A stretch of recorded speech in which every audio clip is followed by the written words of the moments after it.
Hello everyone.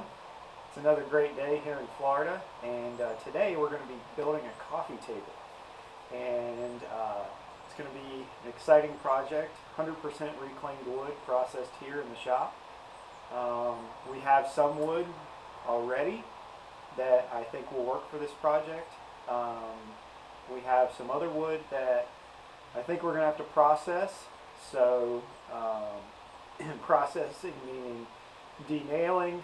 We're going to have to do some planing.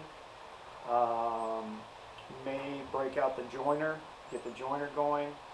But we need to get this coffee table done. It's going to be a farm style coffee table with a chevron pattern on the top, and most likely a light stain on the top with white legs with a crisscross pattern on the bottom. So stay with us. We'll take you through the process of planing, choosing lumber, and figuring out what we're going to do. Only pattern I have, I want to make it 3.5 feet long and 2 feet wide. But that's really the only pattern I have. So there's really no plans. We're just kind of figure it out as we go. This looks like it has more of a 2x6 or 2x10 bottom. I don't know if we're going to be able to do that. This is 2x4s on the side, 1x4s. Most likely we'll use 1x6s here. But one critical thing is we're going to have to plane all of the wood that I use for the top of this, because it's critical that that's going to be flat, and we don't want those boards of different heights, because it'll be super obvious and it'll be a ton of sanding or a ton of work on the planer once we get going. We're going to wrap the outside of it and then go inside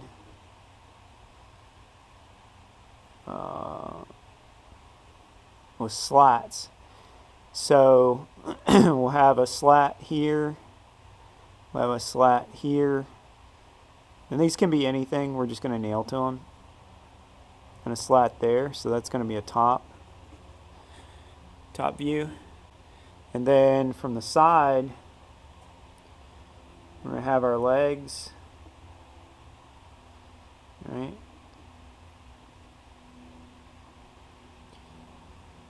And we can most likely just do, let's see, I can do a board to there, right? This is going to be the same height as that, just showing it in 3D. And then the cross board would be that. And then you have another one of those, and then another leg there. Another leg there. Cross board. Anytime you layer joints like that, I can take and put Craig screws here into there. I can screw straight into there. Gives me a lot of options. You want to try to hide as many screws as you can on furniture like this. So this is kind of what we're looking at to make it a little clearer. This is kind of how I work. I don't like to work with plans. This is I like the creative aspect of kind of making it up as I go, and you know, kind of figuring it out, the problem solving. A lot of people are planners. My wife's a planner, and you know, we're just not wired the same as far as putting stuff like this together. She can do a lot of things that I can't, and vice versa. That's why we get along so well. But gosh, I'm just so proud of her. She ran 8 miles straight today. I mean, 8 miles. I mean, that's if I had a rabid dog chasing me, I could not run 8 miles. There's no way. There's no way. These two here, These are for milling. These are my milling guides. So I don't really want to cut them up. They still got screws in them actually from going into boards. They're going into locks.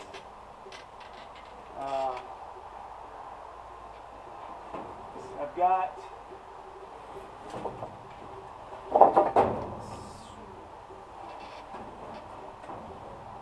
a lot of good wood.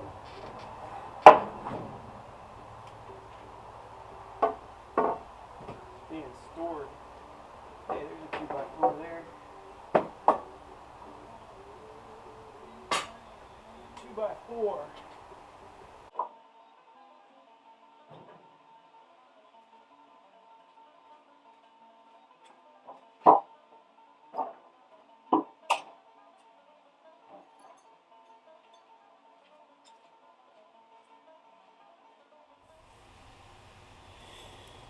Got this board that at the end it's got a bad place in it, so we want to cut this off.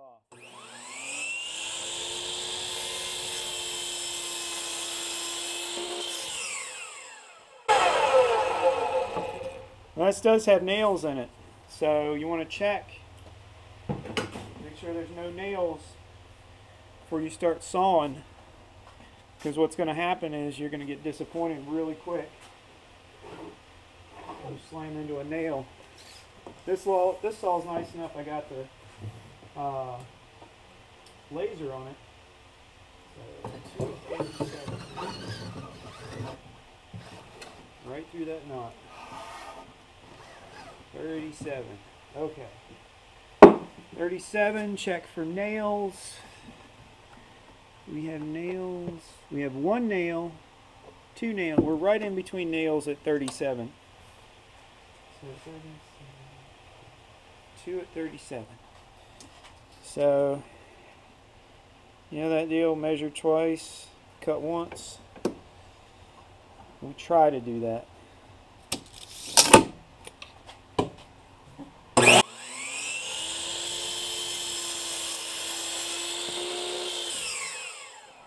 So this particular table saw doesn't have a good way of squaring up this fence. So the only way to really do it's old school method of tape measure, and this still isn't straight.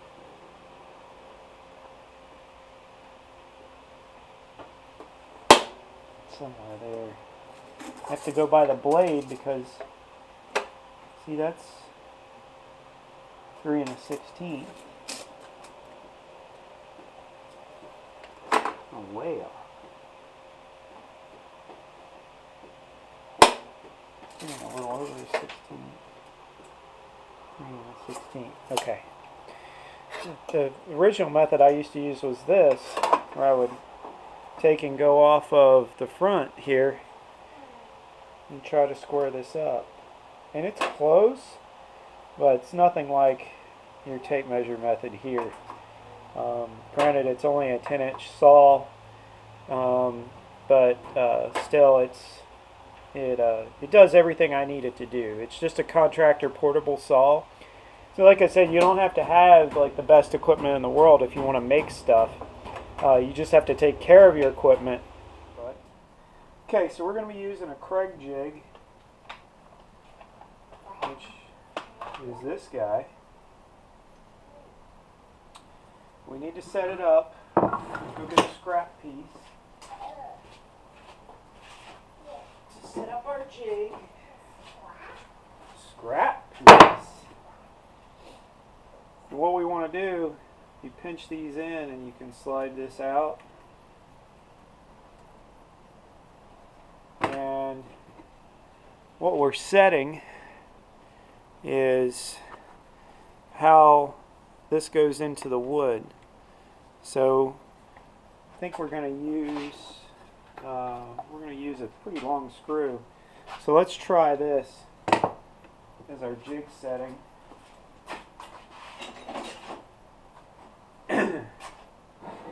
Think this will be okay, Wyatt?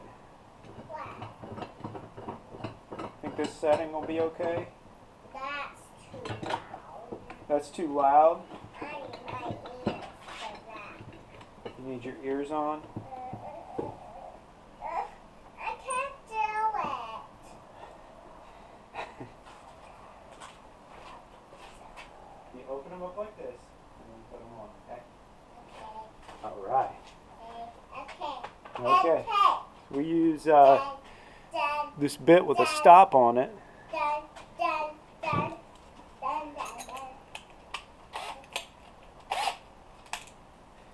And we'll come in.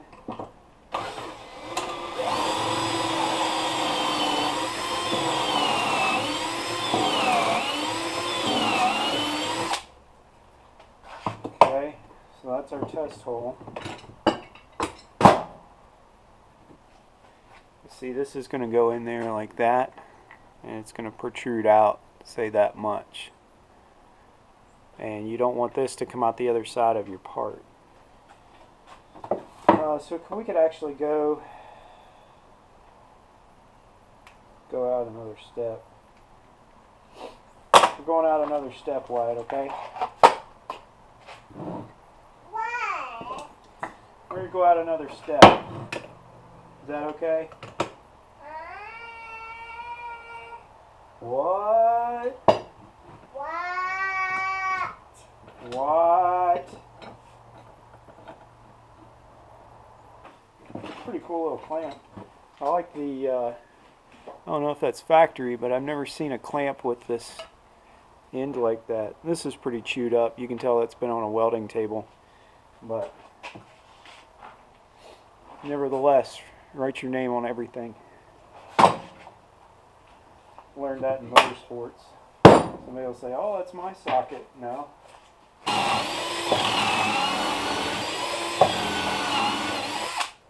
think that's another knot.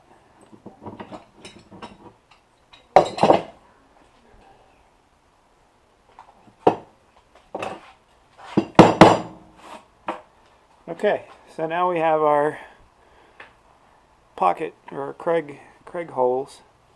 And see, you can use lumber like this, that's like that. It doesn't matter, just put it such that nobody sees it. So guys, that's all the time we have for today in the shop. It's 5 o'clock. Megan's in watching football, and our Steelers aren't in the playoffs, so the Steelers aren't playing. But that's okay, there's always another year. So that's her thing she likes to do on the weekends is relax. So we're going to go in and spend some time with the kids. The kids had some sort of American Gladiators war thing going on with pillows. So got that. And if you guys like what you see, click the subscribe and like button. It helps us out a lot. Thank you guys.